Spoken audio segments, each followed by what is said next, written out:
Şu kişinin oğulları shunaqa mansur edi. Ko'chalarda yurardilar. Ne soğuğdu biladi, ne issiqdi biladi. Xudoning bir oshiq bandasiydi bu. Bu halloj degan so'z paxtani u xotinlar chig'iri bo'ladi-yu, paxtani tuyib turib bunaqa qilib aylantirsa, ana o chigitini boshqa, paxtasini boshqa ajratib beradi. Ilgari vaqtida xotinlar ip qilish uchun shunaqa paxtani olib kelardi-da, olib kelib shuni chigitini ajratib, shundan uni chig'irir derdi. O'shandan o'tkazib chigitini ajratish, ana shuni halloji deydi. Shuni qiluvchini arab tilida halloj deydi. Bu kishini laqablari halloj bo'lib qo'yganligiga sabab nima bo'lgan desa, bir do'kondor mo'ysafit bor ekan. Haligi mo'ysafitning do'koniga kelib, u shunaqa boylarni paxtasini olib olar ekanda, shuni chig'iriqdan o'tkazib, haligi chigitini boshqa qilib berar ekan. Endi u davrda zavut yo'q, unaqa yo'q, ijtimo yo'q, qo'l bilan ajratardi u narsalarni. Haligi chol hamisha shunaqa qilib o'tirar ekan. Unga haligi Mansur kelib aytibdi, mana u pulni olganda menga bitta non olib bergin, qornim och debdi. U aytibdiki, oxir meni ishimdan qolaman.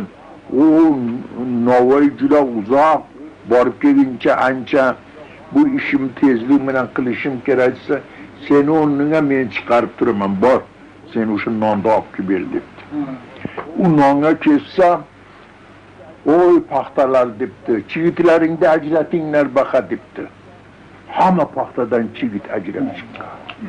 Bu Xudoning oshig'i bu. Buni og'izdan chiqqan gapni hamma musahharda bunga da bajarmay qo'ymaydi-da. Haligi mo'ysafit nonni olib kelsa, bu necha kunda buni ajratib bo'lmaydigan chigitni bir nafasda ajratib qo'yibdi. Hayron bo'lib qopti.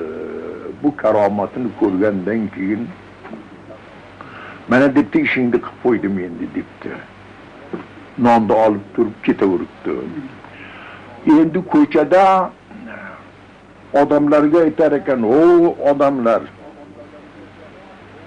men Xudoman" der ekan. "Men Xudoman" der ekan. Meni ichimda Xudo bor der ekan. Buni gapi shariatga to'g'ri kelmaydi. Xalifa davri qozilar, olimlar hukm qilib, kofir bo'ldi, u oborib buni zindonga sol falan qil deb buni oborib nimaga solib qo'ygan. Uni gapini, ta'vilini odamlar bilmagan. U demoqchi bo'ladiki, Xudoning nuri mana bu ichimdan zohir bo'lyapti. Men Xudoni shu yerda ko'ryapman o'zi degan so'z u endi. Buni o'zini Xudo dedi bu. Anal haq dedi. Anal haqni ma'nosi men haqman degan so'zda. Endi shuni undan keyin zindonga olib borib qamadi. Ulamolar o'ldirishga fatvo berdi shuni. Buni gapini haqiqatiga tushunmasdan buni o'ldirish kerak dedi. Haligi zindonga solib qo'ydi. Zindonda o'tirgandan keyin endi buni chaqirib so'roq qilaylik desa, zindonni qarasa, kishanlar, oyoqqa solgan, baylagan kishanlar shunday o'zi yo'q. Zindonning ichida yo'q odam. Qidirib topmadi. Podshoga, xalifaga xabar berishdi, qochib ketibdi. U kishanlarni qanday qilib yechib ketibdi? Shunday kishan joyida turibdi. İstanglar abadi, istanglar qidiringlar deb har 2 kun, 3 kundan keyin haligi qidirib keyin zindonbon kelib aytibki, zindonni o'zi ham yo'q debdi. Zindon ham yo'q, joydan topmaymiz zindonni. İstayli bitta bu odamlar qamaydigan zindon bor edi, bu qayerga ketdi? Hech kim haligini topmaydi. Xalifa hayron bo'lib qoldi. Bu nima degan gap kim bu? 3-4 kundan keyin zindon ham joyida, u kishan ham oyog'ida turibdi, o'tiribdi chetda. Mayda o'tiribdi. Endi halifani oldiga olib borishibdi buni. So'roq qildi. Avvalgi kuni qochib ketgan ekansan, qaqa boruvding desa, Xudo chaqiruvdi, Xudoning oldiga ketuvding dedi. O gapni qaranglar. O ikkinchi kuni zindon ham yo'q edi desa, Xudo men oldimga keluvdi dedi. Sizlar debdi, Xudoning nuri bilan bu zindonni ko'rmadilar debdi. Mana o gaplar nihoyatda bu endi shariatga hech sig'maydi bu gap endi. Mana endi uchinchi mana o'tiribman, nima demoqchi bo'lsa, nima qilsan qil deb tezroq dedi. O'limga buyurdi. O'limga buyurdi. Oborimlar buni dorg'osinglar, o'tiringlar. Toshbo'ron qilinglar. Hamma olimlar yig'ilgan, qozi kelgan shayga hukm chiqarish uchun. Qozi toshbo'ron qiluvchi odamni, qozini o'zi bitta toshni olib otmaguncha odamlar otmaydi undan. O'sha fatvosi o'sha. Zinokor odamlarni toshbo'ron qilganini, nimasini men o'sha domlamiz qozi edilar. Men mushohada qilgan edim. Qozi avval bitta kichkina tosh bilan urib beradi. Ana endi boshqalarnikin toshlar bilan uradi, lekin o'lguncha uraveradi. Endi mana shuni toshbo'ron qilish uchun qozi kelib bitta toshni otibdi.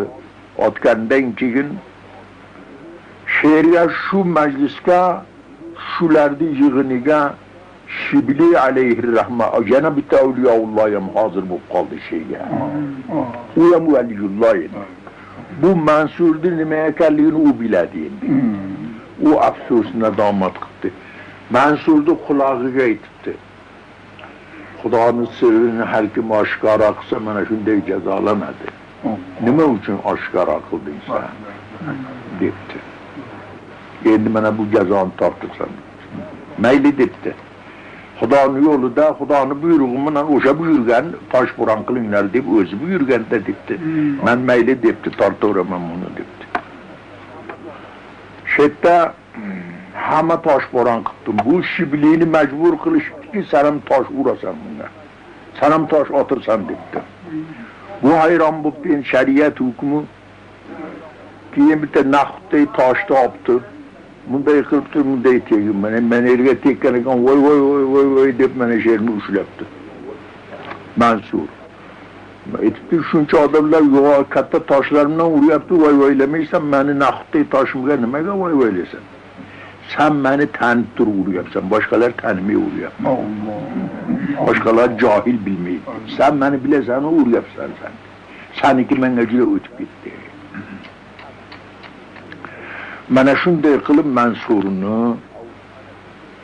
xo'p avval toshbo'ron qilishdi, undan chiqqan qon deydi, Xudoning qudrati bilan yerga tushgan qonlar anal haq deb yozilib qolaverdi hammasi.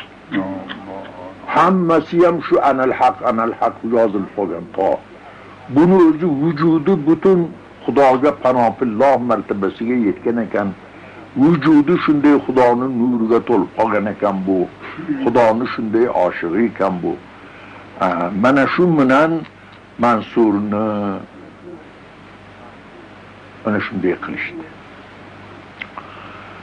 Endi bu o'zi avliyoulloh edi. Endi buni Shayx Junayd alayhi rahmadan so'ralgan ekan.